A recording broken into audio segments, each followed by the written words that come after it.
Alhamdulillahi Rabbil Alameen Wassalatu wassalamu ala Sayyidil Anbiya wal Mursaleen Sayyidina wa Nabiyyina wa Shafi'i Dhunubina wa Tabibi Nufusina wa Habibi Qulubina Maulana Abil Qasim Muhammad Allahumma salli ala Muhammad wa ali Muhammad wa Ahl Bayt at-Tayyibin at-Tahirin al-Ma'sumin al-Madlumin ولعنة الله على أعدائهم أجمعين من يومنا هذا إلى يوم الدين أما بعد فقد قال الله سبحانه وتعالى في الكتاب المجيد والفرقان الحميد وقوله الحق بسم الله الرحمن الرحيم ولا تقتلوا النفس التي حرم الله إلا بالحق ومن قتل مظلوما فقد جعلنا لوليه سلطانا فلا يسرف في القتل إنه كان منصورا صلوات Allahumma salli ala Muhammad wa ali Muhammad.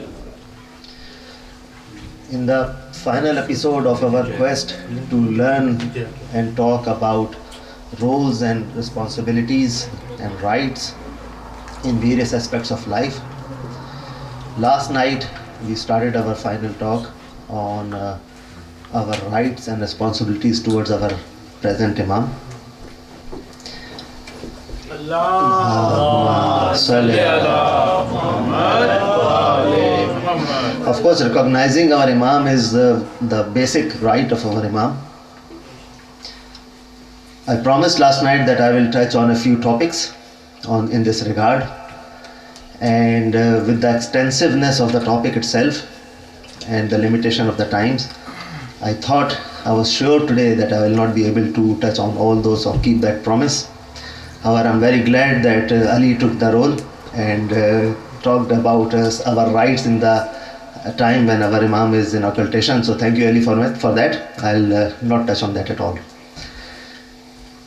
And I'm very thankful to all of you who have listened to me in this ashra of Majalis. Today what I'll do is talk about what I said yesterday I'll do, which is talk about the mother of our Imam. And then we will inshallah talk about the connection or the similarities our present Imam has with our third Imam. So this ashra of Muharrum and our present Imam, what are the connections? MashaAllah. So talking about the mother of our Imam, I hope our children know who she is. What's her name? Baby MashaAllah. Bar Muhammad wa alayhi Muhammad. So that's her name. Baby Narjis Khatun. She was the granddaughter from her father's side. She was the granddaughter of the Caesar of Rome. Okay. And from her mother's side, she was the granddaughter of someone called Hazrat Shamun, who was the successor or Wasi of Hazrat Isa alayhi salam. MashaAllah. So she was a very noble lady from both sides of her family. And it is said, it's a narration from herself actually. She says that she was engaged to one of her cousins. And the marriage was to take place, and a big ceremony, of course, for a very grand family like that. Thousands of people came on that wedding day. And the throne where the dignitaries were sitting, right in the middle of the peak of the ceremony, it broke. It just spontaneously broke. People fell over, lots of people got hurt. And it was thought to be a bad omen, and the wedding was called off.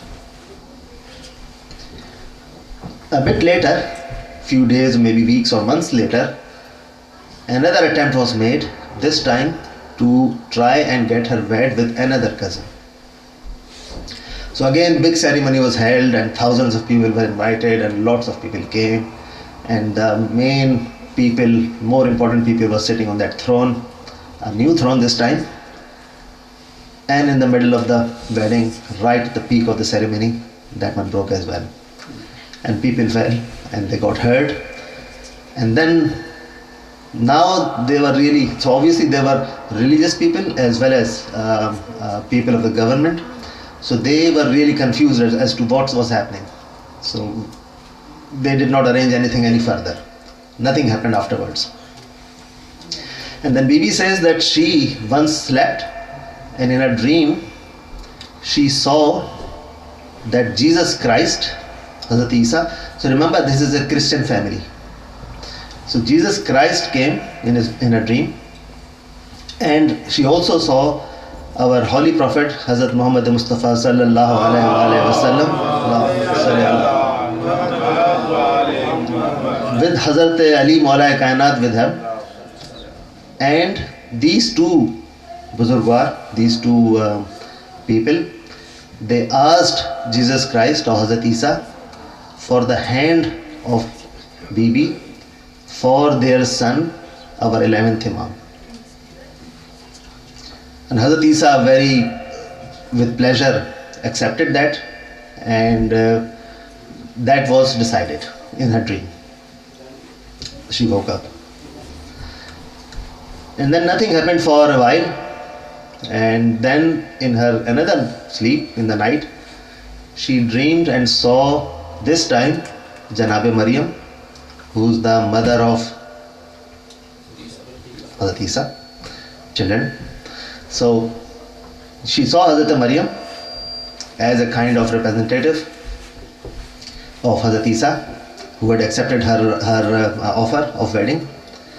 And she also saw our lady Janabe Sayyida Fatimatu Zahra sallallahu.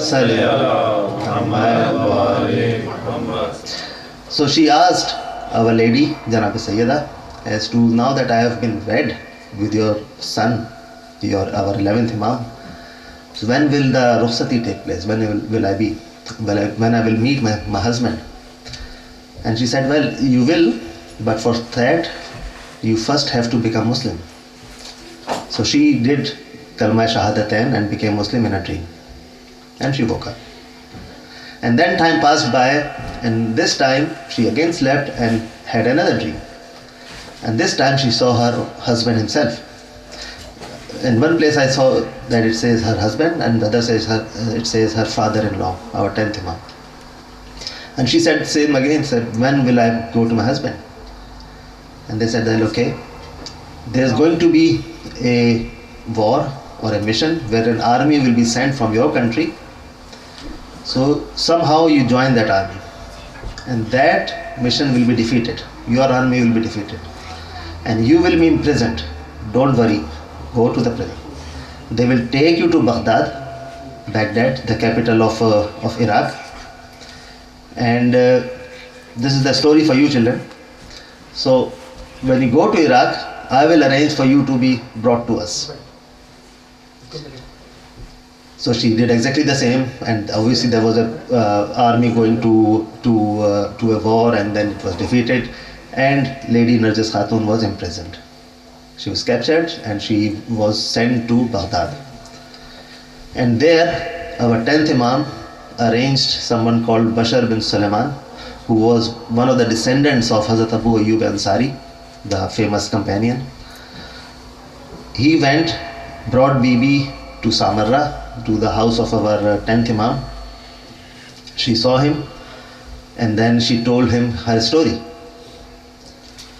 And our 10th Imam said, if you saw your husband that you were married to in your dream, will you recognize him? She said, of course I will. So he called upon his son, our 11th Imam. She recognized him, and then the wedding took place. MashaAllah.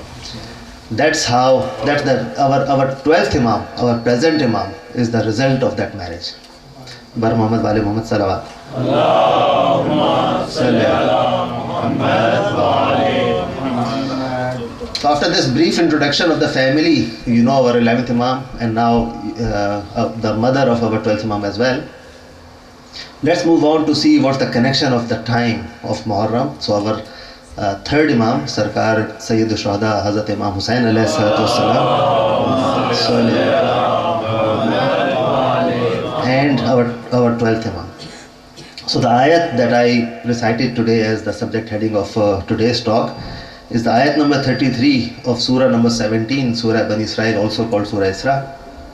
Allah Ta'ala says, do not kill one whose life has been made sacred by Allah Subhanahu wa Ta'ala, except for lawful reasons. And whoever is killed wrongly, qutila mazluma, we have given his heir or guardian an authority, but is not to commit an excess in killing.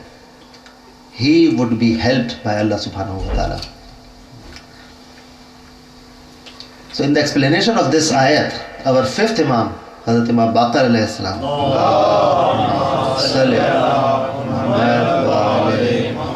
he says that in this ayat, the qutila mazluma, the one who will be killed, is our third Imam, Imam Husayniah alayhi salam. And his heir or guardian who will take the revenge and has the authority and who will be helped by Allah subhanahu wa ta'ala is our 12th Imam. So there is a connection.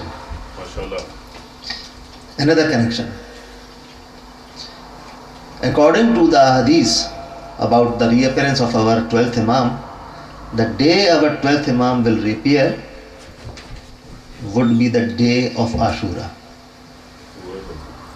So there is a connection. Third Imam and 12th Imam. Another connection. When Sayyid al-Shuhada was going for Rukhsati, like you recited, he met our fourth Imam, Hazrat Imam Sajjad alayhi salam, and he said to him, by Allah, my blood will not cool down until Allah subhanahu wa ta'ala sends Mahdi to take revenge from the hypocrites. Muhammad. So there is a connection. Another connection. In another tradition, our sixth Imam, he says that 4,000 angels, when our third Imam said Hal min Nasirin Sunnah, 4,000 angels came down to help him, and he did not accept their help. So they went away. And when they came back, our third Imam was already killed and he was Shaheed. So they have stayed in Karbala ever since, and they will stay there until our 12th Imam reappears, and they will join his army. MashaAllah. So that's a connection. Another connection, and obviously for that reason, it's no surprise that one of the amal that we do on the 15th of Shaban, which is the date of the birth of our 12th Imam, one of the amal is to do ziyarat of our third Imam. So there is a connection. And it says in Mafatil Jannah by Shaykh Abbas that those who do the ziyarat of our third Imam on the 15th of Shaban, the reward is as if you will have shaken your hand with all the prophets, 124,000 prophets. And in Ziyarat Ashura, we recite that may Allah grant us the ability and the opportunity to fight with our 12th Imam. And the last connection that I would like to just mention today, there are lots of connections, there are lots and lots of connections. But the last one that I'll mention is when our 12th Imam reappears, he will reappear between the Hajr Aswad and Maqam Ibrahim in Khana Kaaba. Inshallah. And when he appears, he will make his first speech. And in that speech, he will say these words. He will say, O people of the world, know that I am Qaim. And everybody will hear that. He will say, O people of the world, know that I am the sword with which revenge will take place. And he will say, O people of the world, know that my grandfather Hussein was killed thirsty. And he will say, O people of the world, know that my grandfather Hussein was left uncovered without kafan on the dusty plains. And he will say, O people of the world, know that my grandfather Hussein's body was trampled by horses after he was killed. Lanatullahi ala qawm zalimin. Sayalam allazina zalamu ayyam qalaba yanqalabu.